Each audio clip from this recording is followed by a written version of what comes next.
আগামী অর্থ বছরের জন্য 2,30,000 কোটি টাকার এডিপি অনুমোদন। নতুন প্রকল্প মাত্র 26টি।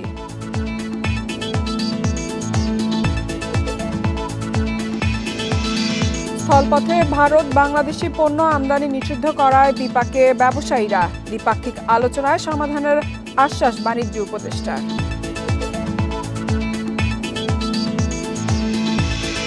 এনবিআর বিলুপ্তির প্রতিবাদে সোমবারও কলম বিরতির ঘোষণা। রাজস্ব খাতের কার্যক্রমে অচল অবস্থা। সবাইকে আমন্ত্রণ অর্থনীতি সারাদিনে আপনাদের সাথে আছি। পাতারা শুনছিলেন শিরোনাম, এবারে জানাবো বিস্তারিত।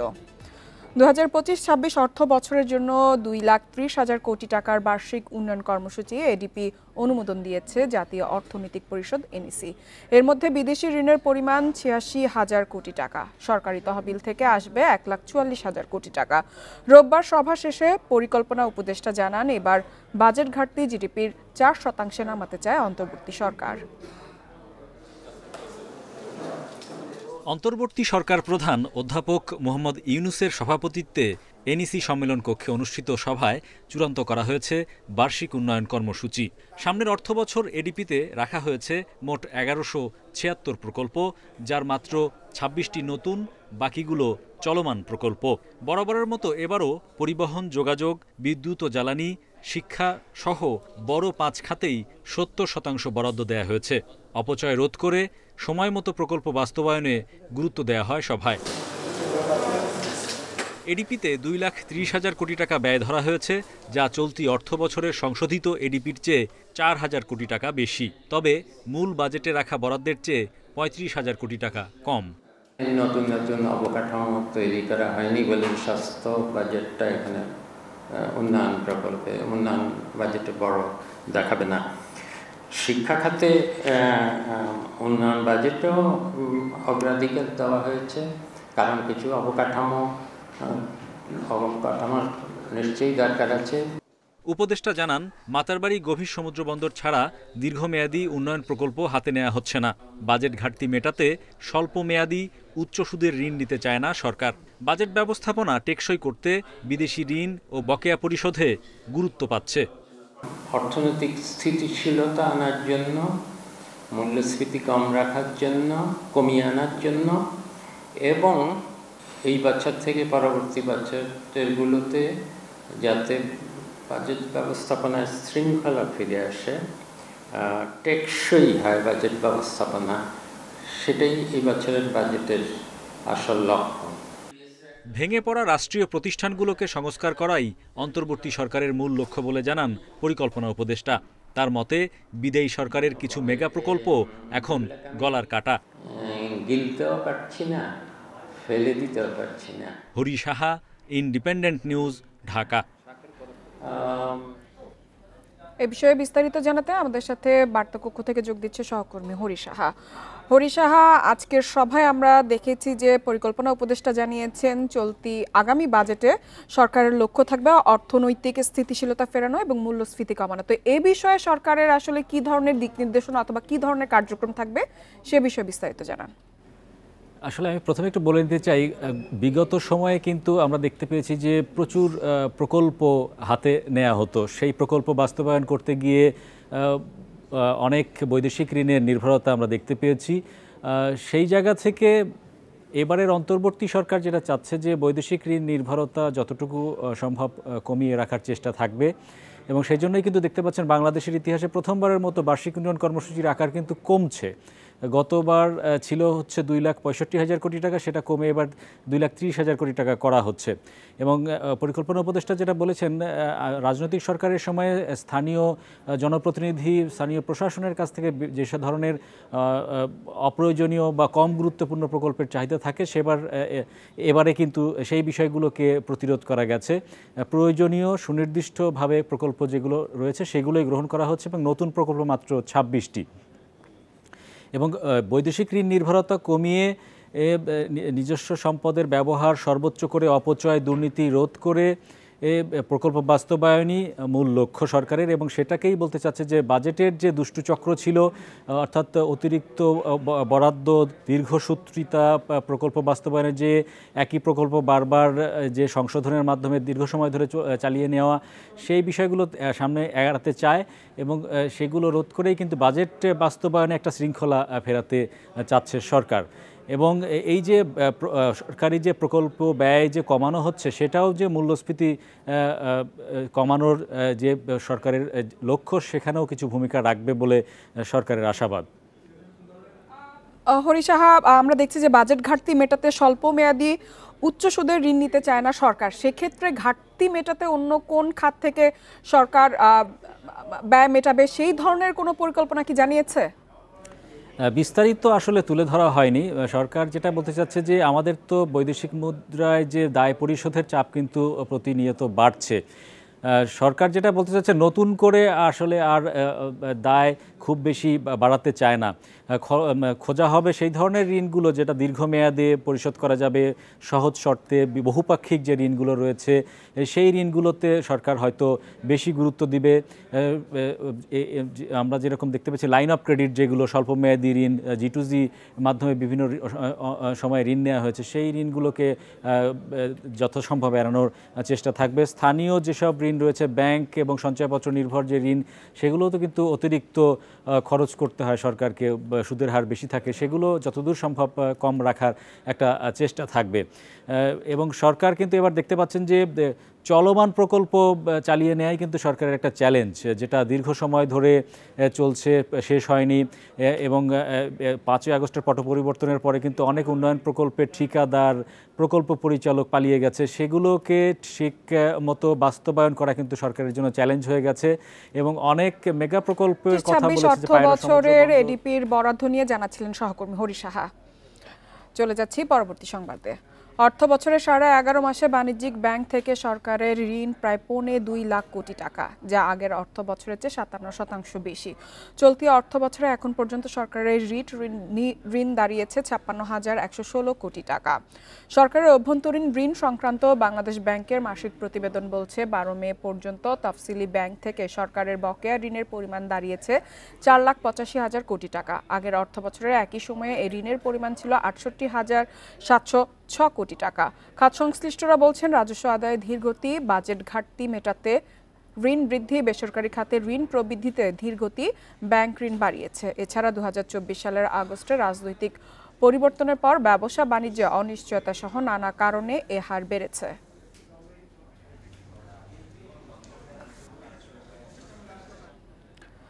ভারত কোনো পূর্ব ঘোষণা না দিয়ে শনিবার বাংলাদেশ থেকে স্থল পথে তৈরি পোশাক আমদানি বন্ধ করায় বিপাকে ব্যবসায়ী, পরিবহন ও বন্দর সংশ্লিষ্টরা। নিষেধাজ্ঞার কারণে বেনাপোল স্থলবন্দরে আটকা পড়েছে শতাধিক পণ্যবাহী ট্রাক। ব্যবসায়ীরা বলছেন, ভারতের এমন সিদ্ধান্তে সমুদ্র পথে পণ্য রপ্তানিতে সময় লাগবে 14 দিন বেশি, আর পরিবহন খরচ হবে দ্বিগুণ। শনিবার রাতে হঠাৎ করে বাংলাদেশ থেকে স্থলপথে তৈরি পোশাকসহ কিছু প্রক্রিয়াজাত পণ্য আমদানিতে নিষেধাজ্ঞা দেয় ভারত। নির্দেশনায় জানানো হয়, এসব পণ্য কলকাতা ও মুম্বাইয়ের জওহরলাল নেহেরু সমুদ্র বন্দর দিয়ে ভারতে প্রবেশ করতে পারবে। ভারতের এই নিষেধাজ্ঞার জেরে বেনাপোল স্থল বন্দরে আটকা পড়েছে রপ্তানি পণ্যবাহী শতাধিক ট্রাক। এতে বিপাকে পড়েছেন সংশ্লিষ্ট ব্যবসায়ীরা। ভারতের বাণিজ্য ও শিল্প মন্ত্রণালয় এক পত্রের মাধ্যমে তাদের এই বেশ কয়েকটি পণ্য আমদানিতে বন্দরে নিষেধাজ্ঞা জারি করেছে। তার মধ্যে বেনাপোল স্থলবন্দর দিয়ে গার্মেন্টস সামগ্রী রপ্তানিতেও তালিকাভুক্ত হয়েছে। এই সমস্ত পণ্যের গেট পাস ইস্যু না করায় এই পণ্য ভারতে রপ্তানি সম্ভব হচ্ছে না। ব্যবসায়ীরা বলছেন, স্থলবন্দর দিয়ে রপ্তানি বন্ধ হওয়ায় সমুদ্রপথে পণ্য পরিবহনের সময় ও খরচ দুটোই বাড়বে। বিশেষ করে ছোট রপ্তানিকারকেরা এই নিষেধাজ্ঞার কারণে বেশি সমস্যায় পড়বেন বলছেন তারা। স্থলবন্দর দিয়ে রপ্তানি হলে দিনে দিনে গাড়ি অফিসে চলে যায়, আর সমুদ্র বন্দর তো যেতে হলে 15 থেকে 20 দিন সময় লাগবে। এক্ষেত্রে অনেক ড্যামেজ বেশি হবে, রপ্তানিকারকরা অনেক ক্ষতিগ্রস্ত হবে। গত মাসে ভারত থেকে স্থল পথে তুলা আমদানির উপর নিষেধাজ্ঞা দেয় সরকার। বাংলাদেশকে দেয়া ট্রান্সশিপমেন্ট সুবিধা স্থগিতের পর এমন সিদ্ধান্ত নেয় ঢাকা। এর 1 মাসের মাথায় স্থল পথে বাংলাদেশ থেকে তৈরি পোশাকসহ কিছু পণ্য আমদানিতে নিষেধাজ্ঞা দিল দিল্লি। Independent news.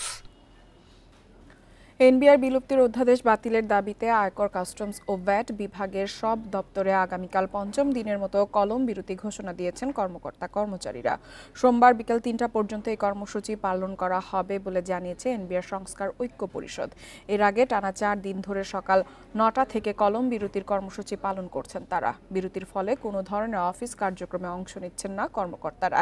এতে বিপাকে পড়েছেন সেবাগ্রহীতারা। কর্মকর্তারা জানান, কর্মসূচির নির্ধারিত সময় শেষে আবারও শুরু হবে স্বাভাবিক কার্যক্রম। তারা বলেন, ঐক্য পরিষদের পক্ষ থেকে যে কোনো ধরনের কর্মসূচি পালন করতে প্রস্তুত তারা। তবে এমন বাস্তবতায় সরকারের সঙ্গে আলোচনা করে অচল অবস্থার নিরসন চেয়েছে এনবিআর সংস্কার ঐক্য পরিষদ।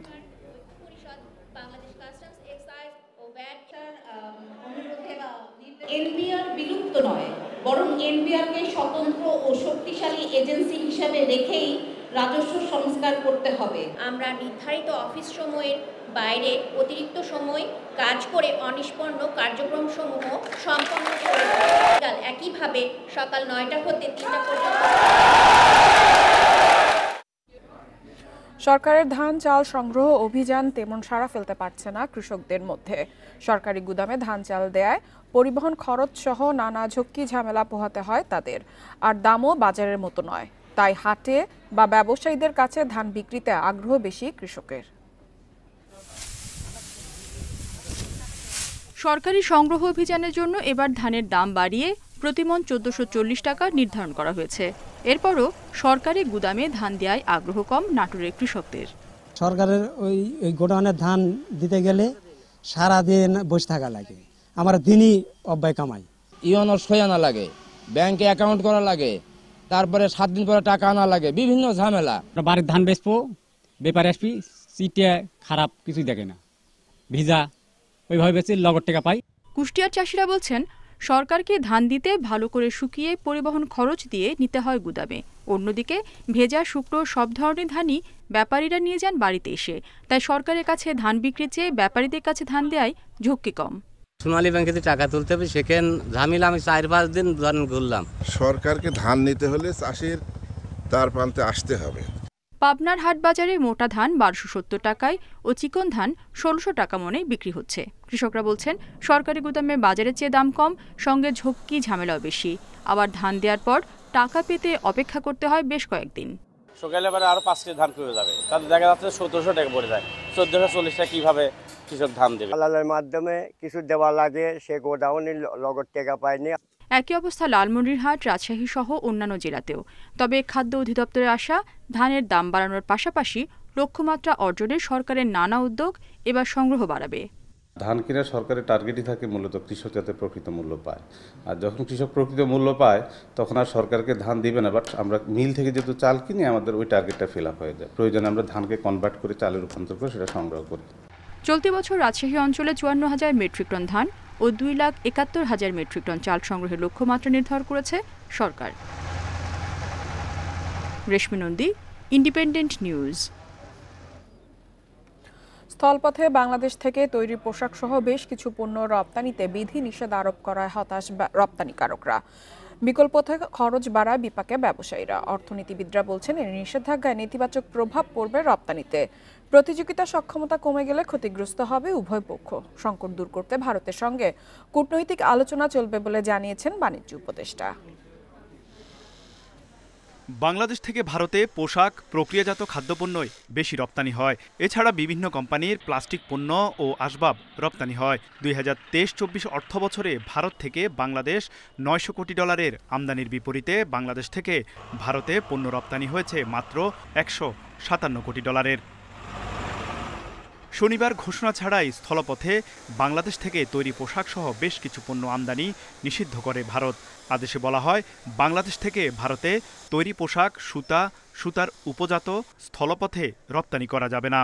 পাশাপাশি ফল, কোমল পানীয়, প্রক্রিয়াজাত খাদ্য, প্লাস্টিক পণ্য, আসবাবপত্র রপ্তানিতেও দেয়া হয়েছে বিধিনিষেধ। বড় রপ্তানিকারকদের পাশাপাশি শুধুমাত্র ভারতে পোশাক রপ্তানি করে এদেশের শতাধিক ক্ষুদ্র ও মাঝারি শিল্প উদ্যোক্তা। এতে সবচেয়ে বেশি ক্ষতিগ্রস্ত হওয়ার শঙ্কা রয়েছে তাদের।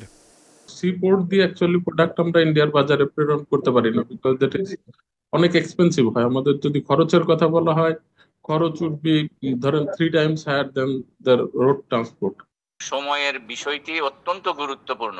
যখন আমরা বাই ট্রাক পাঠাই সেটা সময়ের বিবেচনায় অনেক বেশি সুবিধাজনক। দ্বিপাক্ষিক বাণিজ্যিক সম্পর্ক বাড়াতে বিশদ আলোচনার তাগিদ দিয়েছেন অর্থনীতিবিদরা। তারা ইচ্ছা করলে ফুল কনসাইনমেন্ট 1 কন্টেনার লোড করে চিটং দিয়ে পাঠাবে, সেটা তাদের সে সক্ষমতা নাই। এবং ভারতের 7 সিস্টার্স এবং পশ্চিমবঙ্গে যারা যেসব আমদানিকারক এগুলো আমদানি করে তারাও কিন্তু এসএমই, উভয় দেশের এসএমইগুলোই ক্ষতিগ্রস্ত হবে। এটা একটা বাণিজ্য ব্যবস্থাপনার একটা প্রক্রিয়া এবং এই বাণিজ্য ব্যবস্থাপনার প্রক্রিয়াতে আমরা কাজ করছি এবং আমরা আশা করি যে যদি কোনো এই বিষয়ে কোনো সমস্যা তৈরি হয় আমরা উভয় পক্ষ আলোচনার মাধ্যমে এটার একটা উপযুক্ত পরিণতিতে আনতে পারব। মাছ, এলপিজি, ভোজ্য তেল ও ভাঙা পাথর নিষেধাজ্ঞার আওতায় রাখেনি ভারত। তৌহিদ রানা, ইন্ডিপেন্ডেন্ট নিউজ, ঢাকা। ঈদুল আজহা উপলক্ষে নীলফামারীর সৈয়দপুর রেলওয়ে কারখানায় মেরামত করা হচ্ছে নতুন কোচ। ঈদযাত্রা নির্বিঘ্ন করতে কারখানায় বেড়েছে শ্রমিকের ব্যস্ততা। এবার এখান থেকে 100টি কোচ মেরামত হচ্ছে। নির্ধারিত সময়ের আগেই সবগুলো কোচ বুঝিয়ে দেওয়ার লক্ষ্য রেলওয়ের। ঈদ সামনে রেখে অতিরিক্ত যাত্রী পরিবহনের লক্ষ্যে চলছে রেলের কোচ মেরামত রং করার কাজ। সৈয়দপুর রেলওয়ে কারখানায় বেড়েছে শ্রমিকদের ব্যস্ততা। সাধারণত প্রতি মাসে 30 থেকে 32টি কোচ এই কারখানায় মেরামত করা হয়। ঈদ উপলক্ষে এ সংখ্যা বেড়ে যায় কয়েক গুণ। নিয়মিত ট্রেনের পাশাপাশি বিশেষ ট্রেন চলাচলে বহরে যুক্ত করা হয় অতিরিক্ত কোচ। এবছর কোরবানি ঈদ সামনে রেখে 100টি কোচ মেরামতের লক্ষ্যে চলছে কর্মযজ্ঞ। গাড়ি আউটটার্ন দেই, তাতে মনে করেন যে আমরা খুব কষ্ট, যা বলা শারীরিক খুব পরিশ্রম। গভর্নমেন্টের প্রতি আমাদের আকুল আবেদন এটাই, যদি অবিলম্বে লোক নিয়োগ দেওয়া না হয় তো বর্তমান রেলের যে অবস্থা সামনে আর করুণ অবস্থা হবে। আমি একা কাজ করি, যদি 2 জন লোক থাকতো, একজন সকালে করতাম একজন বিকালে করতাম, তাহলে আমাদের কাজটা আরো হালকা হতো। লোকবল সংকট থাকলেও নির্ধারিত সময়ের আগে সব কোচ প্রস্তুতির আশা কর্তৃপক্ষের। মূলত অন্যান্য সময়ের তুলনায় ঈদে আমাদের আউটটার্ন কোচ সংখ্যা একটু বেশি হয়ে থাকে, প্রতি বছরই এমনটি হয়। এবং এমনটি হয় আমরা মূলত এই সময়টি স্টাফদের ওভারটাইম এবং তাদেরকে অন্য কিছু সুবিধা দিয়ে আমরা তাদের দ্বারা বাড়তি কাজ করিয়ে নিই। ঈদ উপলক্ষে এরই মধ্যে ট্রেনের 79টি কোচ মেরামত শেষ হয়েছে। Independent news. শেয়ার বাজারের খবর। সপ্তাহের দ্বিতীয় কার্যদিবসে ঢাকা স্টক এক্সচেঞ্জে সূচক পতনে লেনদেন শেষ হয়েছে। তবে আগের দিনের চেয়ে সামান্য বেড়েছে লেনদেন। কমেছে 60 ভাগ কোম্পানির শেয়ার দর। টানা দর পতনের প্রতিবাদে মতিঝিলে প্রতীকী কফিন নিয়ে মিছিল করেছে সাধারণ বিনিয়োগকারীরা। এ সময় বিএসইসির চেয়ারম্যানের পদত্যাগের দাবিতে 48 ঘন্টার আলটিমেটাম দেওয়া হয়। সরকারের নির্বাহী আদেশে শনিবার খোলা ছিল দেশের 2 শেয়ার বাজার। এদিন লেনদেন হয় কিছুটা ইতিবাচক, তবে রোববার আবারও দরপতনের কবলে। দিন শেষে ডিএসইএক্স সূচক 29.38 পয়েন্ট কমে অবস্থান করছে 4791 পয়েন্টে। সূচক কমলেও ডিএসইতে বেড়েছে লেনদেনের পরিমাণ। আজ মোট লেনদেন হয় 292 কোটি 60 লাখ টাকা। আগের দিনের চেয়ে লেনদেন বেড়েছে 29 কোটি 74 লাখ টাকা। হাতবদলা অংশ নেয়া 400টি কোম্পানি ও মিউচুয়াল ফান্ডের মধ্যে দর বেড়েছে মাত্র 102টি প্রতিষ্ঠানের শেয়ারের। কমেছে 241টির, অপরিবর্তিত রয়েছে 57টি প্রতিষ্ঠানের শেয়ারের দর। শেয়ার বাজারে ধারাবাহিক দর পতনের প্রতিবাদে ক্ষতিগ্রস্ত বিনিয়োগকারীরা প্রতীকী কফিন মিছিলে অংশ নেন। ক্যাপিটাল মার্কেট ইনভেস্টর অ্যাসোসিয়েশনের ব্যানারে এই কর্মসূচি পালন করা হয়। বাংলাদেশের পুঁজিবাজার আজ বন্দী হয়েছে এক নব্য স্বৈরাচারের আয়নাঘরে। আমাদের দাবি, প্রথম দাবি হলো মাকসুদ সাহেবের পদত্যাগ। অন্যদিকে চট্টগ্রাম স্টক এক্সচেঞ্জে সার্বিক সূচক 78.04 পয়েন্ট কমে অবস্থান করছে 13,403 পয়েন্টে। লেনদেন 10 কোটি 1 লাখ টাকার শেয়ার। ইফাতারা, independent news. এবার জানাবো বিশ্বের প্রধান মুদ্রার সাথে টাকার আজকের বিনিময় হার। দর অপরিবর্তিত রয়েছে যুক্তরাষ্ট্রের ডলারের, বিনিময় হয়েছে 122 টাকায়। যুক্তরাজ্যের পাউন্ডের দর কমেছে, বিনিময় হয়েছে 166 টাকা 83 পয়সায়। ইউরোর দর কমেছে, বিনিময় হয়েছে 140 টাকা 28 পয়সায়। ভারতীয় রুপির দর অপরিবর্তিত রয়েছে, বিনিময় হয়েছে 1 টাকা 44 পয়সায়। দর বেড়েছে সৌদি রিয়েলের, বিনিময় হয়েছে 32 টাকা 69 পয়সায়। অপরিবর্তিত আছে আরব আমিরাতের দিরহামের দর, মুদ্রাটির বিনিময় হয়েছে 33 টাকা 38 পয়সায়। কুয়েতি দিনারের দর অপরিবর্তিত রয়েছে, বিনিময় হয়েছে 399 টাকা 25 পয়সায়। এছাড়া কমেছে মালয়েশিয়ান রিঙ্গিতের দর, বিনিময় হয়েছে 28 টাকা 56 পয়সায়।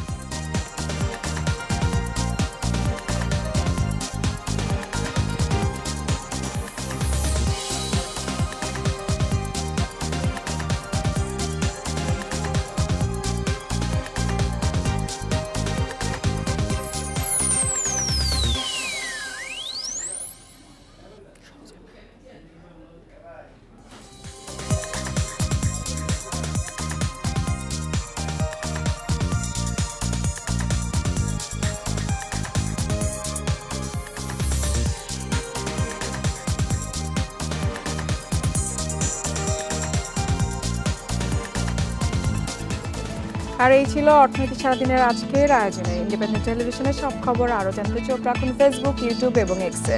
আমন্ত্রণ আমাদের পরবর্তী সংবাদে।